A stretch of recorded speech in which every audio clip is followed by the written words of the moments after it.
Hello, this is a hypothetical utopia number 5.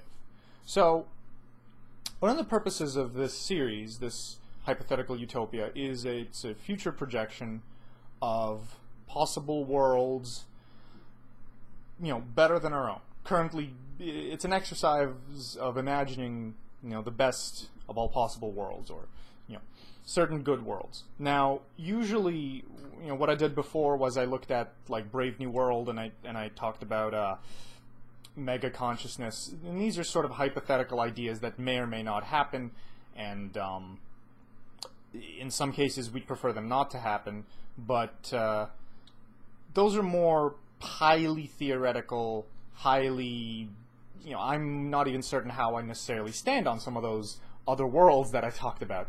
The one I want to talk about now is, I think, a lot more relevant to the current day, and it's at least a best of all possible worlds. It's a utopia that I think is necessary, or at least it's a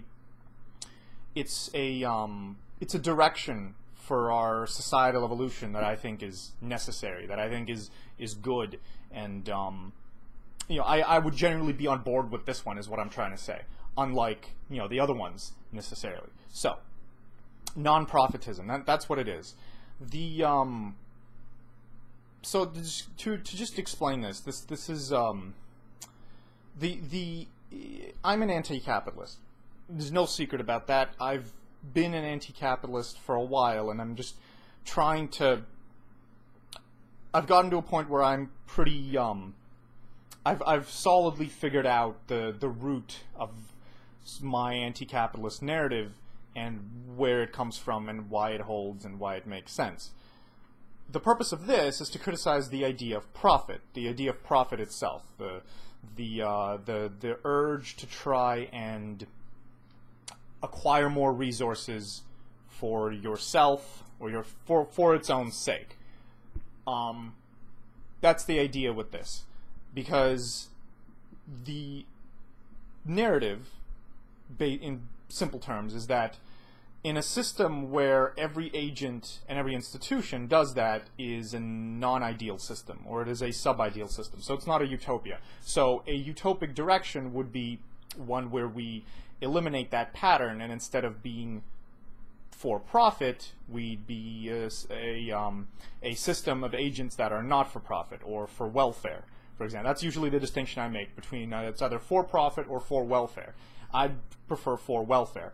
In essence, the idea is that people should be trying to maximize some kind of welfare function rather than a profit function. So that's the basic idea. It's important, as within anti-capitalist narrative, to not be a hypocrite, because, of course, every anti-capitalist still uses capitalism to their advantage. They have to use capitalism to their advantage because they're in capitalism. They have to survive, they have to engage in certain capitalist tactics, because the way the system is set up is, if you're not competing, if you're going to be selfless, if you're going to be altruistic, but everybody else in the system is going to be selfish, then you're going to be outcompeted. It's that simple. And this is the narrative by which every corporation, well, not every corporation, but very many institutions and very many people function. It's a systemic, it's an underlying pattern within the whole thing, right? The mistake is to assume that this pattern is part of reality, right? I mean, it is part of reality, but the mistake is to assume that this is an immutable, like, law of physics that applies to society. It's not. It's a construction, and it's a construction in the sense that every decision that is made by every agent is made as a result of them gauging the decisions of other agents. So the game theory behind this is like, I look at what the other people are going to do, the other players, because I'm concerned with my own survival or whatever, and I see they're going to be selfish, so then I'm going to be selfish. Because if I'm not, I'm going to get outcompeted by them. If I assume that their behavior is going to be selfish, I have to be selfish pretty much just to survive. So the effectiveness of the theory is a question of how much I believe what the other people are going to do. If I'm purely certain that they're going to be selfish, then I have to be selfish. That's the way the game works.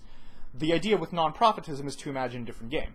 Now, the problem with anti-capitalist ideology in general is that it's never actually worked, and I'm well aware of that. And the problem, the left has been incredibly unsuccessful in trying to make any of this shit work, and especially on large scales, with hundreds of millions of people like the USSR, this shit doesn't work, right? And the reason it doesn't work, and the reason capitalism is so effective for large systems, I found, is that large systems contain very many different people. There's very many tribal and intertribal conflicts. There's very many populist conflicts. There's very many people are very disconnected.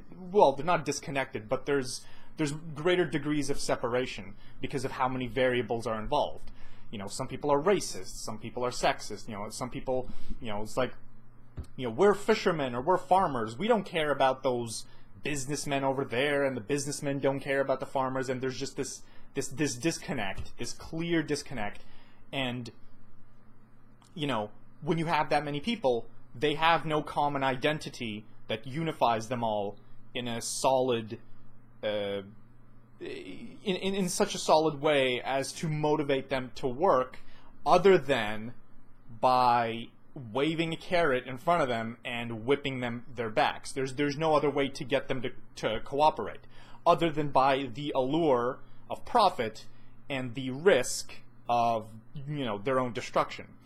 There's no other way to get this many different people to interact. This is one of my critiques of corporate culture. It's like you go in a corporation, it's like, it bothers me that there's no real connection that I have with these people. We're only here for profit, right? They're only here to make money. I'm only here to make money. There's nothing virtuous about that. There's nothing that ties us together.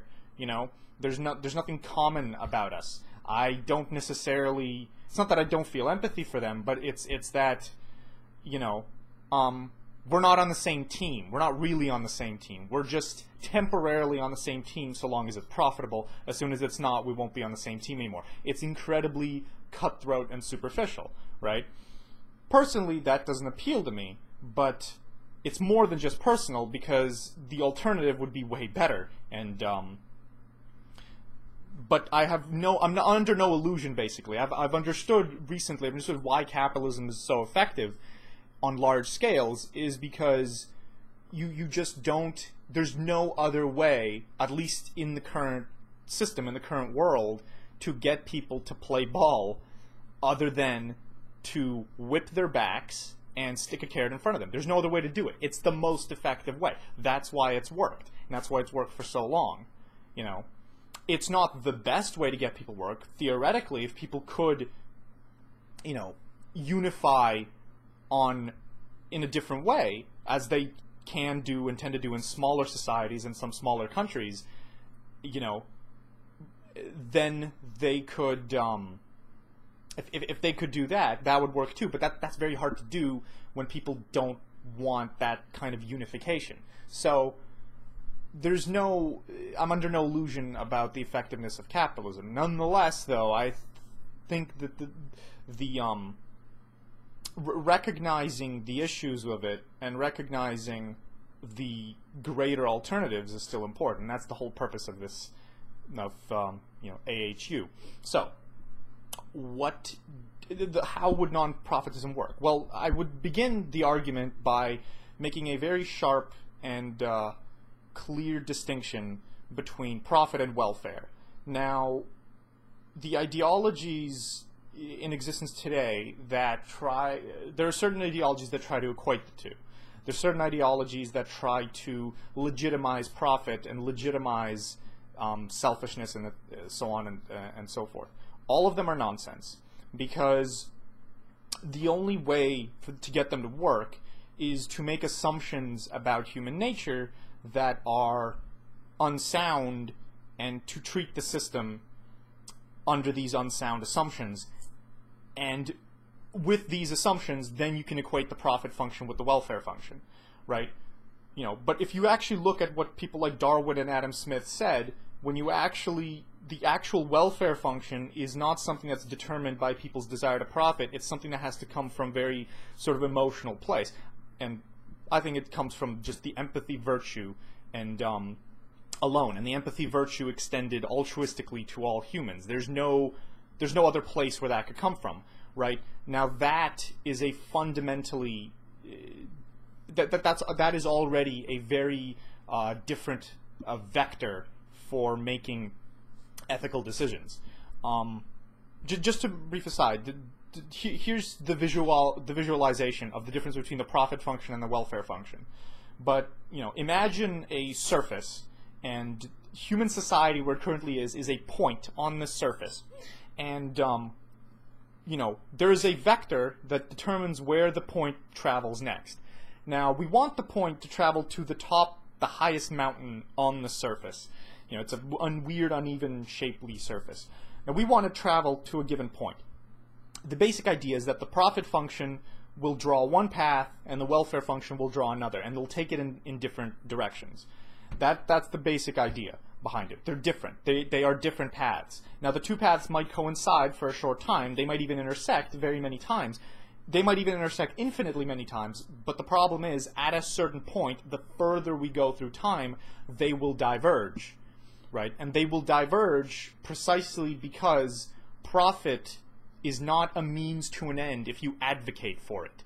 If you advocate for it, you treat it as an end. And if you treat it as an end, what you're creating is a system that's very different than the one.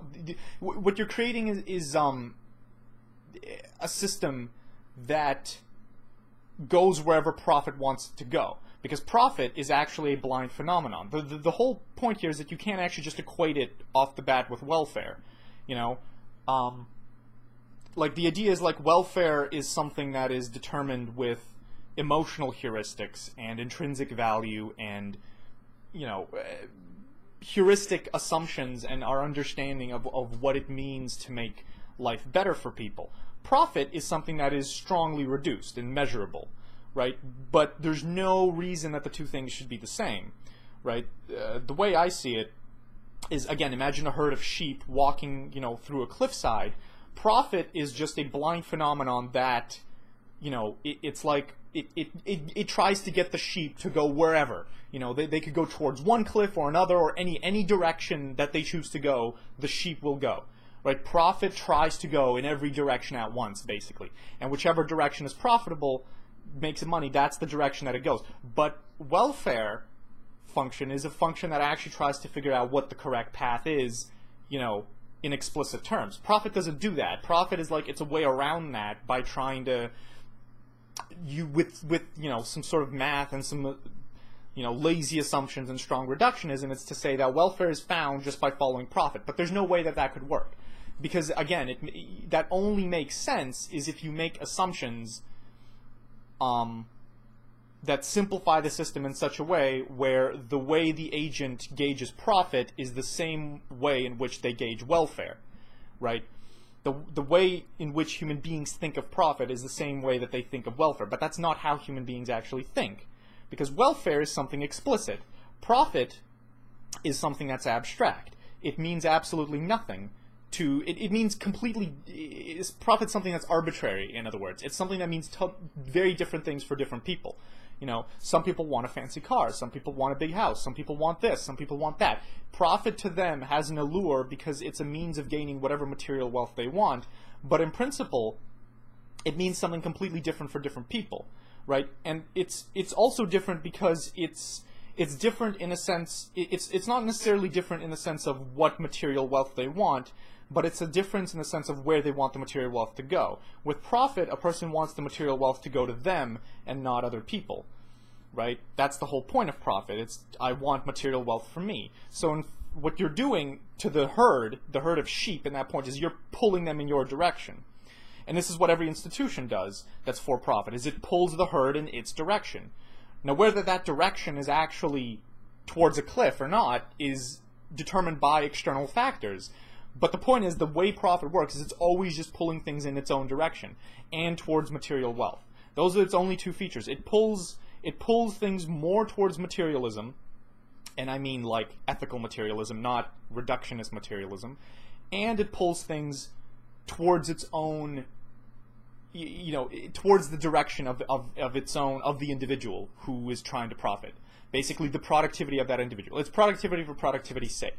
This turns it into a completely blind phenomenon. The only way that this function will coincide with welfare in real life, with real humans that think the way real human beings do, that whose happiness is not determined by their ability to profit, it's determined by intrinsic value.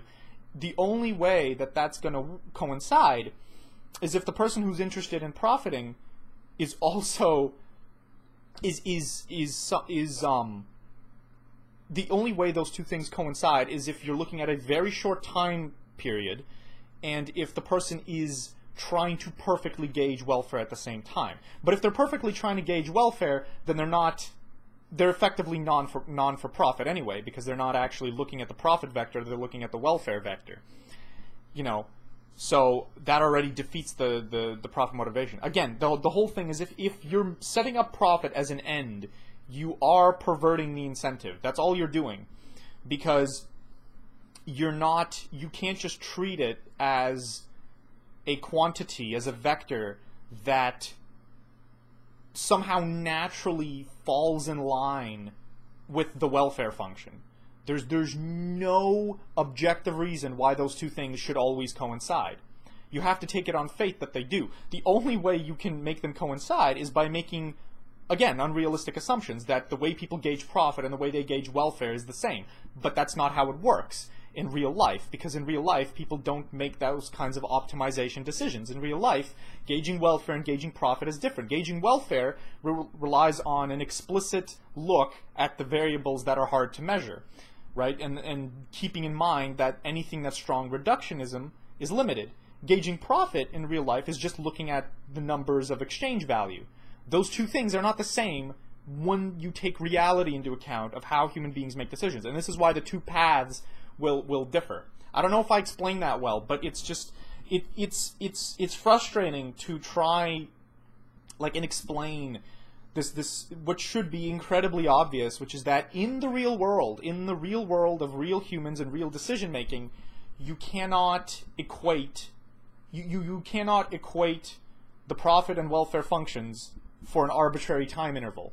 You just can't do it. It doesn't work that way, right? You can only do it if you don't consider, again, you can do it if you only consider material wealth and you only consider short time periods, but then you're not considering welfare, because welfare is trying to consider all time periods and everything, not just material wealth. So again, it's like there's this paradox, right? If you're considering welfare, you can't just consider profit. If you're considering profit, you necessarily mustn't be considering welfare, because welfare, by definition, requires you to look at the intangible, not the intangible, but the unmeasurable, or the stuff that needs to be gauged rationally and intuitively without regards to strong reductionist empiricism. This is the flaw with empiricism. So that's the whole point of why profit as a phenomena, as a theoretical phenomena, is problematic, right? All it does in real life is it perverts the incentive of people to allocate resources properly. But what's the alternative? Because I've talked a lot about this game, and of course this whole game is predicated on people making a decision based on what other people are going to do. So what would the world actually look like if we got rid of the profit incentive instead? Well, because it seems it seems sort of impossible, right? It seems like everything has to be for profit, because there's no guarantee that other people are going to be, there's no guarantee of your own survival. So in the very least, you always have the whip at your back. There's no guarantee that your survival is guaranteed. So you always have to work just to survive, right? And on top of that, the carrot on the stick is something that just follows as a result of the whip, or vice versa. You don't. But both the carrot and the whip come into existence if one of them is there. If one of them is there, the other one's going to be there, or the other one will come about. So to get rid of them, you have to get rid of them both, which means you can't motivate people with a carrot and you can't motivate them with a whip. You have to motivate them intrinsically, which is why I talk so often about intrinsic values. You have to somehow motivate people to contribute out of an internal desire for contributing with certain activities. Some things that people would do, regardless of their survivability.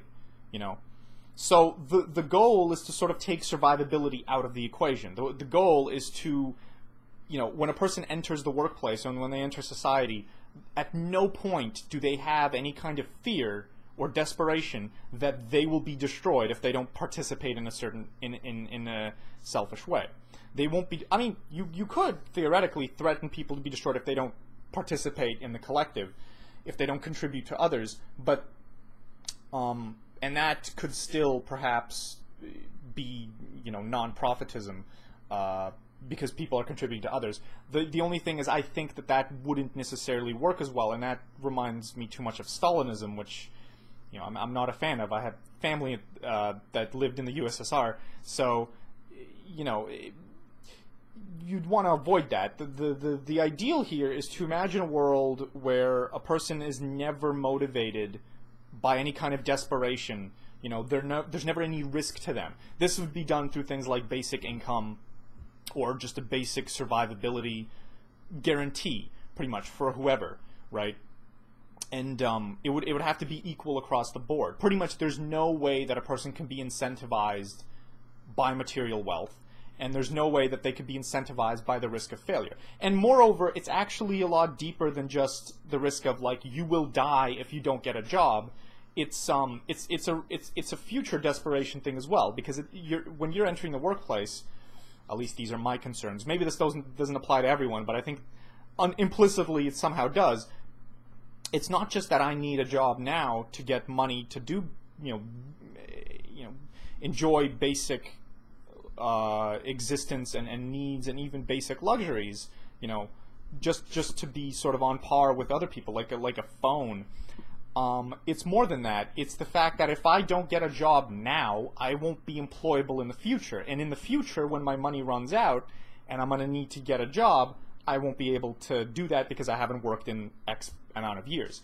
So there's several issues here. There's the need for employment now, for survival now, and there's the potential need for employment later.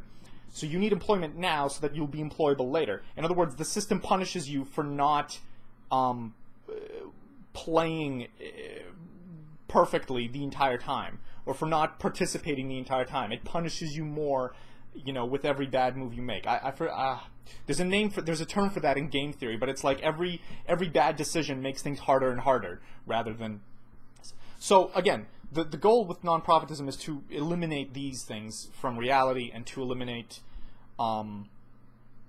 to eliminate that desperation from the culture of work. Now, I participate in work. I have a job, and the issue I have, well, in applying for the job, I've had several issues, and I could go on and complain about it for a long time. But in the rough details are that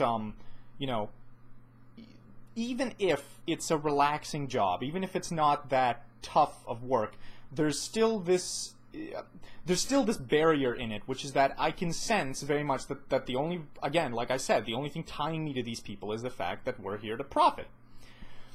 There's no common identity there other than their desire to profit. Now, I can't connect with someone on their desire to profit because, again, it's a blind phenomenon. It means nothing to me. It's just, to me, it means nothing, right? It's them and their desire to have material wealth, and me and my desire. It's completely empty. You'd need a common identity for people to sort of play together and actually have a mutual interest. And this is how smaller societies work, is that we're all part of one community. We all have to pitch in to help the community. Now, that's a very different incentive than the desire to profit. Even if it's not for survivability, even if it's just for the carrot on a stick, I feel this superficial barrier within the corporate system, right? And it's more superficial the bigger the company, ironically, because the bigger the company, the higher the profits, the more it has to worry about its competitors and shit. So the thing is very, like, compounding and annoying. Smaller companies, I've found, are usually a lot more liberal in that sense. But it's worse than just the profit thing. There's also this element of dishonesty within the job application process, within, trying to pitch yourself and trying to, I'm a go-getter and I do this thing. The funny thing is, the whole job market makes me sort of cringe, because I'm always like, You know, you have to lie, pretty much. You know, you have to put on a face. You have to pretend to be something you're not in order to get ahead. And I don't know. I'm an honest person. I don't like to do that. I prefer to just be honest about. I don't like to pretend to be something I'm not. I have skills and I have strengths and I have weaknesses. I don't like to pretend that they're not there. But you have to do that because that's part of the process. If you don't do that, you'll be outcompeted by someone who does do that. Who puts on a better face, who puts on a better show. So this superficial element is there as well. And the reason it exists, again, is because of this desperation. Everybody has to do that and pretend to be someone they're not because everybody else is going to do that, and if they don't do that, they'll be outcompeted.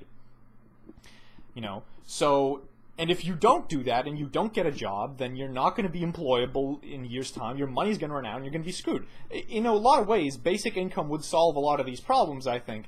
But you see that they're all coming from the same place, which is the carrot and the whip. The carrot and the whip, you know, and the assumption that everybody thinks with the carrot and with a whip is what ensures that the carrot and the whip continue to work. If we want to eliminate the carrot and the whip, you have to create a system where every organization and every individual is effectively non-for-profit. You know, so what that means is every individual who is working to maximize welfare of the society, the community, the country, whatever. You know, that would include, and it's very important as people are against, but it would include the people who aren't actually doing anything, right? People have to commit themselves to work even for those who aren't doing anything. And the point is that for this to be sustainable, and I'm under no illusion about how difficult it would be, every single individual would have to be committed to, well, not every, but the vast majority would have to be committed to this, you know, because obviously the problem is you want to avoid the kind of person that's just leeching and doesn't want to contribute at all. You want to make it in such a way that people want to contribute no matter what, because they're committed to this dream, this non-for-profit dream. They're not working for themselves now. They're working for their species or their community. They're explicitly working for their community. No, they're thinking about their community every time they wake up in the morning. What do I do today to move my people forward? That's the thought, that's the heuristic that has to be operating, and the wheels have to be turning with you know, those wires running through them, not the other wire, not the profit wire, the welfare wire. And it has to be done with for enough people that everyone can be sustained. Now, obviously, the people who do the work in such a situation would get enough money, and again, basic income guarantee, they'd get enough money to sustain themselves. Easy peasy. What would happen to the people who don't want to work? The fear is, of course, well, why don't people just take advantage of the situation and not work? The idea is, again, you want to incentivize people not to do that. Now, you could do that with, like, cultural shaming and stuff, and I think that might actually happen in the future. People might be shamed into not working. They're already shamed into not working, but they're also incentivized financially. They'll be shamed further. But they won't have a financial incentive, but they'll have an even greater shame incentive. I don't even think the shaming thing necessarily needs to apply. I think faithfully, you know, optimistically, that you can incentivize people intrinsically, that you can incentivize people by figuring out a way, either through education or through upbringing or through something, through some sort of cultural, societal message to get people to want to contribute. You know, it's like Gabe Newell's thing about piracy in video games. He's like, you make a product so good that they want to buy it. That's what you want to do. You want to make something so good that people want to contribute, even if there's no financial incentive for them to do something. They just want to be part of things. Now, I know that would work for me, and of course that's just hearsay, but it would work for me. It might not work for all people, but there's also the assumption that some people who aren't necessarily working now are not doing it because they're discouraged, right? If you eliminate the discourage, then you incentivize people to contribute. Moreover, there could be some people that just haven't figured out how they want to contribute. There could be people who need time to figure it out. And again, this is why you also want to set up, very easy ways for people to enter and leave the workplace, so that it's not like you haven't worked for fucking for 2 years, you're fucked, that's it, what's wrong with you? You're some kind of weirdo and creep, go to hell, kill yourself, you're unemployable now.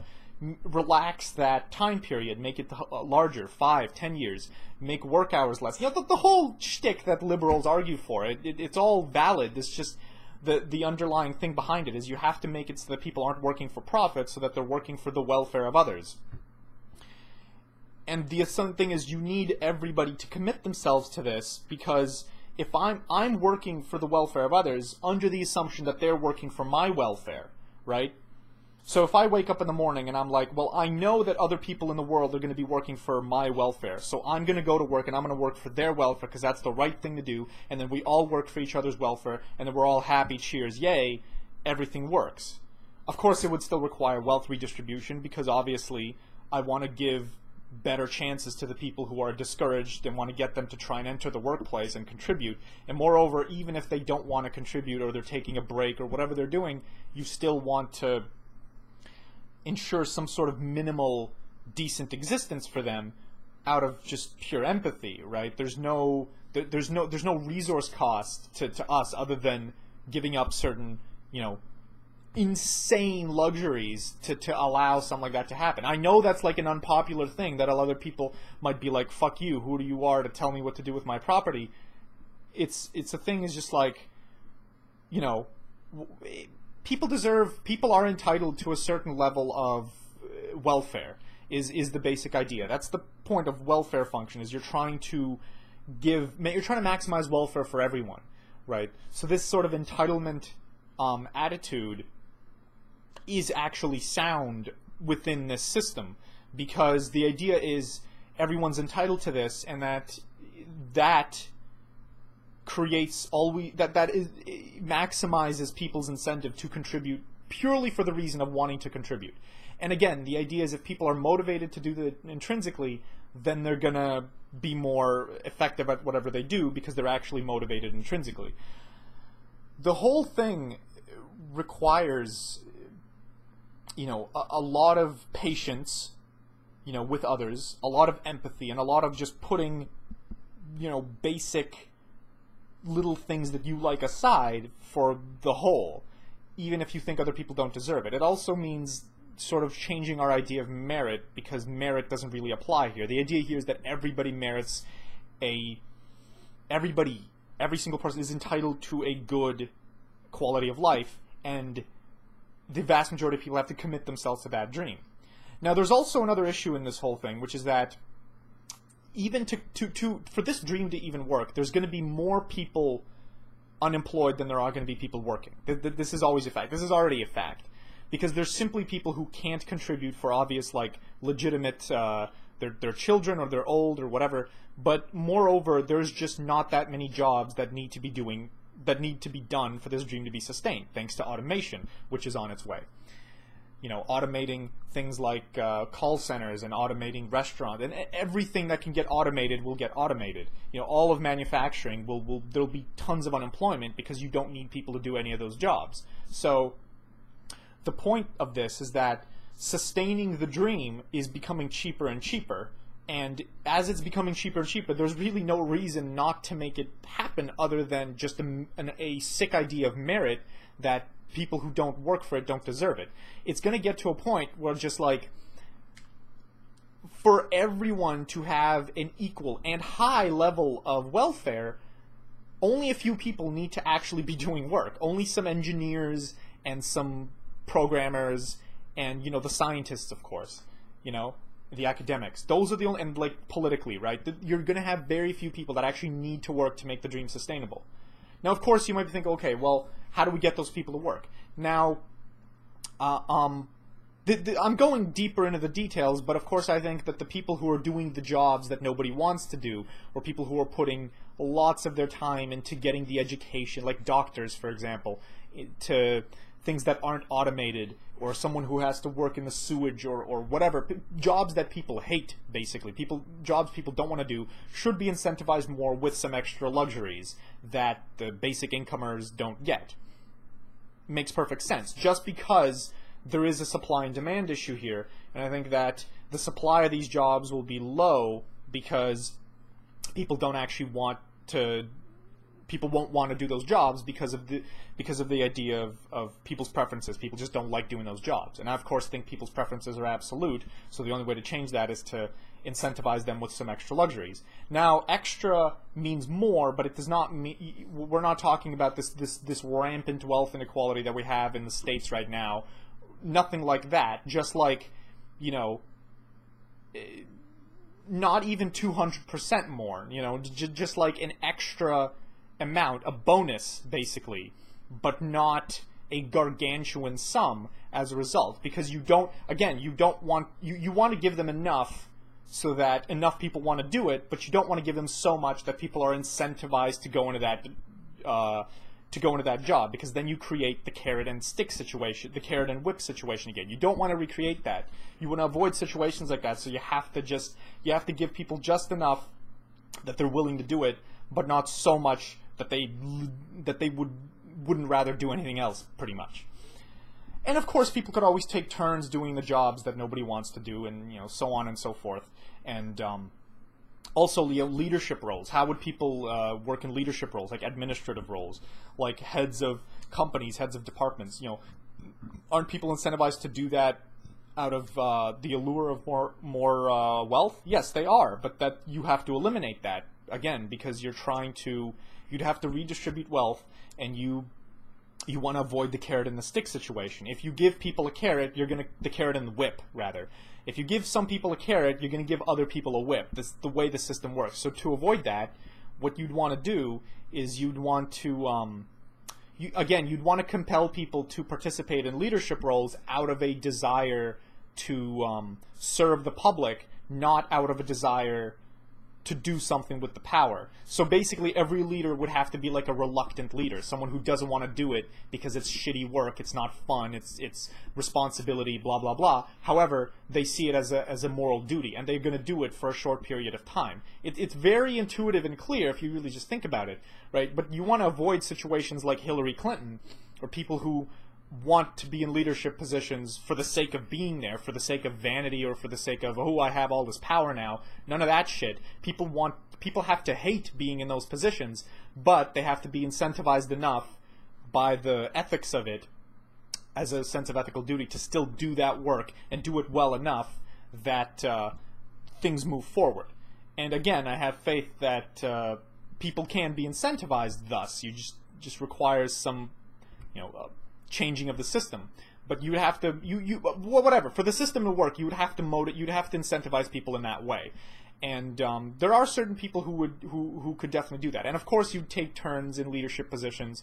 Nobody could hold a leadership position, CEO, chair, president, etc., any important administrative role for a long period of time, because you don't want power to fester. You don't want feedback loops, because the feedback loops create the carrot and the whip. You want to avoid the carrot and the whip. So you'd have to do all of these things, and you make it easier for people to enter and exit the workplace. All organizations are non-profit. Of course, people in the administrative roles would control where the money goes, all the extra money. All the money past the basic income and the basic bonuses that all the people doing the hard jobs get. All that extra money would either go through some sort of a government grant system and decided, and it would go to projects that are sent to maximizing welfare, or it would be money that is used by the organization to maximize welfare. But at no point could the money be used to actually increase the welfare of the individuals in it. Well, it could, but only to a minimal degree. The purpose, the point is, you want to put people in leadership positions who are committed to using all the money that the organization has, not for profit, obviously, but to complete whatever project the organization has in store. And if the project is completed, then they move on and do something else. But again, the organization is not a for-profit, so it's not trying to be productive for the sake of being productive. So, for example, it's basically like, again, if the goal of the game is to maximize welfare, then the companies that are, the firms, the institutions that are going to be most successful at that are the ones that actually maximize welfare. You know, if that's the nature of the game, not the ones that maximize profit. If you strip profit out of the equation, because right now, any company that's not trying to profit will be outcompeted by those that do, because that's how the system works. You know, everyone's trying to profit, everyone's being selfish, so whoever's the most selfish and the most talented will win. What you want to do is create a system where you get rid of the selfishness, leave the talent, obviously, but get rid of the selfishness. And so, at that point, any company that maximizes welfare will win, and any company that acts selfish will be ignored because it'll be in the minority. Again, we're talking a systemic change. So, for example, like a cigarette company decides to market cigarettes for the sake of profit without considering the welfare impact of cigarettes. Well, a company like that would quickly go out of business, or people would ignore it, or people would, you know, it wouldn't even require a government shutdown. It would just require people consciously realizing, hey, screw that company because it's not maximizing welfare, and the company would go out of business. So a cigarette company that doesn't, like, explain how cigarettes cause all this terrible shit that happen to your body. So, you know, that's just a rough example, but, you know, again, we're talking about changing the nature of the game. You know, if the goal of the game is to produce welfare, and this is what everybody, or systemically what everybody believes the goal of the game to be, then the most successful institutions and people are going to be the ones who do that the best. The least successful are the ones who do that the worst, i.e. the ones who just behave selfishly. If the goal is to behave selflessly in the game, then the successful ones are going to be the ones to behave selflessly. It all comes back down to game theory, and how the game that our society plays is predicated on what we believe other agents are going to do. And since we believe that the other agents are going to be selfish, then we're going to be selfish, and we precipitate the game that we think we're observing. We're actually just adding to it rather than changing it. So yeah, you'd have to subvert the whole thing, you'd have to have everybody to just realize that, hey, this is all artificial. If we just change, if we all work altruistically for the betterment of others, and under the assumption that everybody else is going to do that, and everybody does that, then it works. That's what it would require for it to work. And again, every institution would have to be geared towards functioning in that way as well. Again, it would have to be like from the bottom up, everywhere. You'd have to have this happen. And honestly, there's already sectors of society that work like this. You know, you have co-ops, you have non-profits, to varying degrees, obviously, because it's complicated. I mean, there's elements of both. The system isn't homogeneous, but we need more of this one and less of everything else. People basically have to commit themselves to the well-being of people they don't even know. That's what would legitimately require for this to work. Not just some people, but like a lot of people. Like basically, it would have to be enough people that the underlying sort of backbone of the system is changed, so that the paradigm shifts and the nature of the game is now to maximize welfare, not to maximize profit, right? Enough people have to believe in it for it to actually work, right? There's no theoretical problem with any of this making sense. There's tons of practical problems, like how do you actually get people to do that? It's tough. Pretty much the only way it could work is like you need, what would be required is that you need this like grand awakening of all the agents in society, not just like at every social level, you know, every income level, to realize what are we doing? We should be for welfare, not for profit, and for them to actually act on that as well. They have to realize that this can work. So you have to realize a whole bunch of things. They have to realize that A, this can work, and B, they have to put their faith in other people they don't know, and 3, they have to actually commit themselves to doing the work. You can't have a USSR where people say, hey, everybody's working for everybody, and have it be total bullshit. It can't be a lie. And the people who advocate and espouse for this thing can't be full of shit either. Like, the people who are behind this ideology, they have to actually believe it as well. They have to be willing to literally put their own bullshit aside and focus on maximizing welfare in whatever way makes sense given their specific talents, as soon as the curtain call. And if everybody realized this, necessarily, I imagine what would happen is some sort of political change would happen, and you'd have people like Bernie Sanders, perhaps, or certain politicians who are for these values would come into power and precipitate these changes. But for it to work and not be transient, for it to be non-transient, for it to last and to still grow, people need to commit themselves to the actual thing. They need to actually do the work. They need to put, they need to have this, like, a common identity. They need to have a common understanding of what are people's absolute preferences, what is intrinsically valuable, and what do we do to maximize people's welfare. People need to have a similar idea of that, and then implement whatever solution they can within, their specific talents and creativity, etc. And they could get money. Of course, entrepreneurs could still get money, but of course, the whole thing has to be for maximizing this idea of welfare. All the money that they get, all the loans and etc., and all the creativity they produce has to be in coming up with solutions to existing problems to maximizing welfare. What I think, like, this is what, like, critics of mainstream economics, like Steve Keen, the things they say, it's like, oh, look at the financial sector. The financial sector is getting too big. This is the point. This is the point of it. What we're trying to realize is that profit for profit's sake doesn't make any sense. What all it's doing now is it's creating all this parasitic growth in the financial sector rather than growth within things that are actually productive. For resources to always be allocated where they do the most good, people have to have a common idea of what actually is good. They have to commit themselves to one another collectively, collectivize, and advocate, and have a shared idea of what progress and what the solutions to problems actually are. Right? And honestly, to think it's like, well, we don't have the information to figure that out. I think, no, it's not an information problem, because this is a funny thing that's just like some individualists like to claim, is that there's no information that you can have to know exactly what another person needs. But the thing is, that's complete bullshit.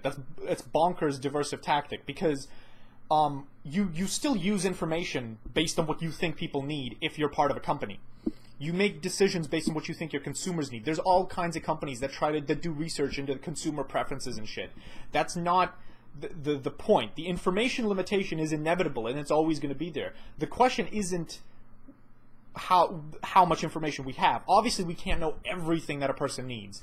It's what the information is used for. Like, there are certain heuristic, intuitive decisions that can be made based on what we think people need and want and understand, and things that are good, like, using things like Maslow's hierarchy of needs to decide what we think people actually need. Use basic ideas of like entrepreneurs using ideas to what they think would make society better, more productive, more interesting, some kind of new technology, new thing. All of those things require some sort of intuitive way of gauging what people actually need and would buy. The problem is, it doesn't look past what people would buy. It needs to look past that. It needs to look at what people actually are going to use, what people are actually going to do, not just what they're going to buy, what people are going to do with the product, and how it's actually going to move things forward. So they need to have, it's all about their direction and not about, the information thing. There's plenty of information. Obviously, we don't have perfect information for what another person needs, but you don't have perfect information in either case. You run into the same problem with profitism. You run into that problem as well, because you don't have perfect information. So a company that doesn't have perfect information will go out of business. It's that simple. A company that doesn't have perfect information to make profit will go out of business. Same thing here. A company that doesn't use its information well to maximize welfare will go out of business, and it'll be replaced by another company that does use its information well to maximize welfare. The whole point, again, creative destruction isn't going to go anywhere in this thing. Creative destruction is part of reality. I don't think why that's like capitalism has made a claim to that. That's not something that's inherent to capitalism. Feudalism still had creative destruction. Socialism, like for fuck's sake, even the USSR had some creative destruction. Creative destruction is an inevitability of evolution. It's an inevitability of nature. It's not an inevitability of where we allocate resources and information. Information limitations are always going to be a constraint on who succeeds and who doesn't. That's always going to happen. You know, the difference is what the information is used for, right? Because with the profit incentive, it's always used for yourself. It's always used for progress for me, for the sake of progress for me. Productivity for productivity's sake. And it doesn't look beyond that. It doesn't look at the welfare. It doesn't look at anything that happens past people buying. I mean, sometimes it does. Some, companies have like charity work and all this shit, bigger companies who can afford it. But the point is, so long as the profit incentive is the primary motivation, so long as the competition with the other large companies in the system is always every corporation's motive, it's always going to be constrained by where it puts resources by that, right? The information constraint is inevitable. That's not going to go anywhere, right? You replace the profit incentive with the welfare incentive. Now all that information is going towards maximizing welfare, which is way better. And everything's fine, And again, if they don't use the information well, then they'll go out of business. I find it funny how, sometimes capitalists will use information constraints to argue against things like socialism. But the funny thing is, information constraints apply within capitalism as well. It's exactly the same. Funny thing is, our models of capitalism actually assume that people have infinite information, which is a ridiculous assumption, but that's exactly what they do with things like the efficient market hypothesis and stuff. And those are ridiculous assumptions. So infinite information is theoretically something we want to avoid in both cases, right? All it means is that whoever doesn't use their information well will go out of business, right? But what they use the information for, that's the variable that we actually control. We don't get to control infinite information. That's always going to be a constraint because of chaos theory. We won't ever get past that constraint. That's an insurmountable hill. However, again, just like imagine all the market research, all the marketing, all the shit that companies do, but instead of going... It's just motivated differently. Like, funny thing is, I get like just flags, just like people think it's all about actions and consequences. No, it's entirely about people's intentions. People are completely blind to where they intend for things to go in a different direction because of what they think the results are going to be. But that's totally wrong. It's the intention. It's the intention of profit that perverts the incentive and misallocates the resources. That's all it is. If you just change the intention, if all of that research goes into making a better product or maximizing welfare, which I think is making the product and maximizing welfare, it still works. That you could still use all of that information that companies gather on their consumers, on their market, on the world to make their thing work. If you just used all of that information to maximize people's welfare with your product, to maximize the effectiveness, the quality of your product, and not to be concerned first with the profitability of your company and its competitive place in the game amongst other companies, so long as you avoid that, then it works, and it works perfectly. It just means that companies might come into existence and leave a lot quicker, unless companies have very big tasks that they're trying to complete. Basically, the purpose of a non-for-profit is to come up with a solution to a problem. Once that solution is done, the non-profit basically doesn't need to exist. Like find a cure for cancer, right? If we find a cure for cancer, that company ceases to exist. It's the same thing here. Once we find the solution, it ceases to exist.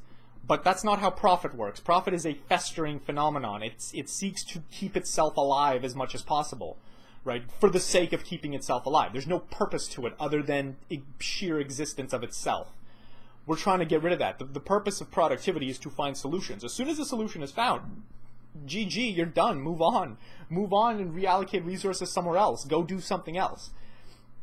So, non-profit organizations, I think, are going to become more and more common in the future, especially with if basic income is going to come in and, you know, the sort of market changes that are going to happen. But the type of, like, anti-capitalism I'm visualizing here is non-for-profit capitalism, you know, non-for-profit or socialism, whatever you want to call the system. It's non-profitism, because no institution is motivated by profit. Any institution that is motivated by profit will go out of business.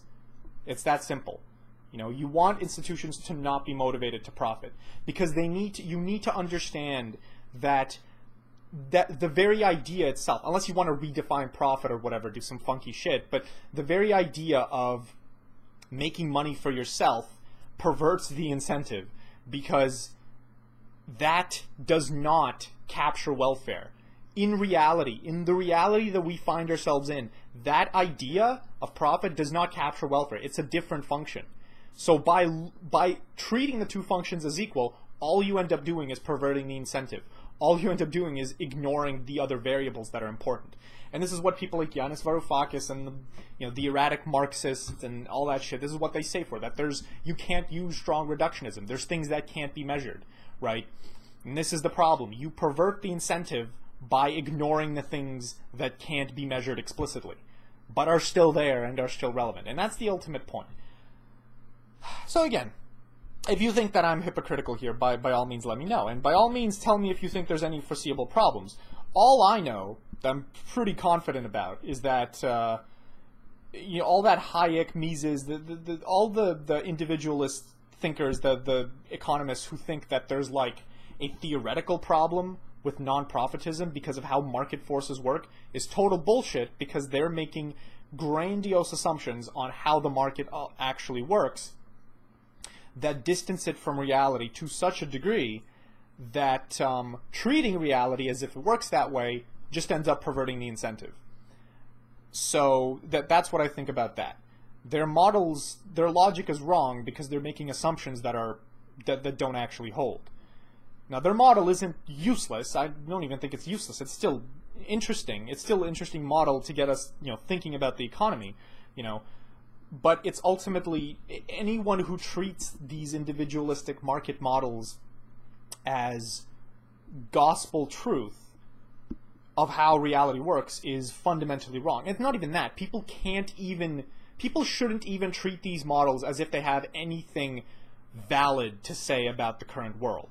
The most you could use those models for is a stepping stone to come up with a better model, or a historical lesson about what economics, you know, used to be or currently is.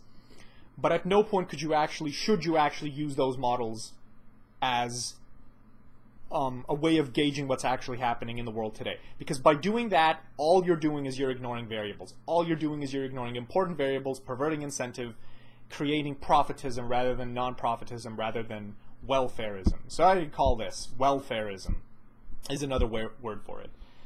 But yeah, this is the world I'm visualizing. Everyone who wants to work will work. People who want to do the jobs nobody wants to do will do it out of a sense of duty and some extra incentive. People who don't want to work or just want to find themselves, they can do that too, to no legitimate penalty. Things are as easy as possible for them to re-enter the workplace when they're ready. And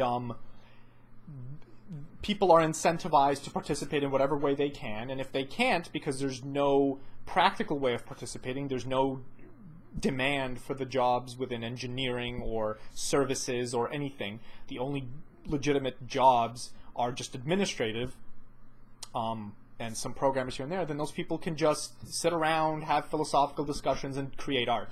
And this is the ultimate future I see for humanity. Art and science and nothing more. Everything else will be, you know, automated and basically eliminated. And anything else that people want to do, if people want to do other stuff, they can, if there's demand for it, right? But there won't be that much demand for it, so people won't even be able to do other stuff. So they'll get used to doing art and science. And any stuff that people don't want to do that still needs to be done, people will just take turns doing. And or if they don't, whoever does that stuff will get an extra incentive. And people will be happy and everything will be great. This is the world I'm visualizing, and this is the world to eliminate all the negative aspects of profitism, eliminate all the negative aspects of this whole system with the desperation and the manipulation and the dishonesty of the market today, and then the dishonesty of the corporate system and all that stuff, the stuff that I really don't like. And I could go into more details about what I don't like about it, but a lot of that is personal. But it is heavily tied into what I'm trying to say in this video about non-profitism and how it would even work. But yeah, all those aspects of the market today that I'm constantly being told by like people I know is like, that's just part of reality. It's like, no, I know for a fact that it's part of reality, but that's not an inherent part of reality.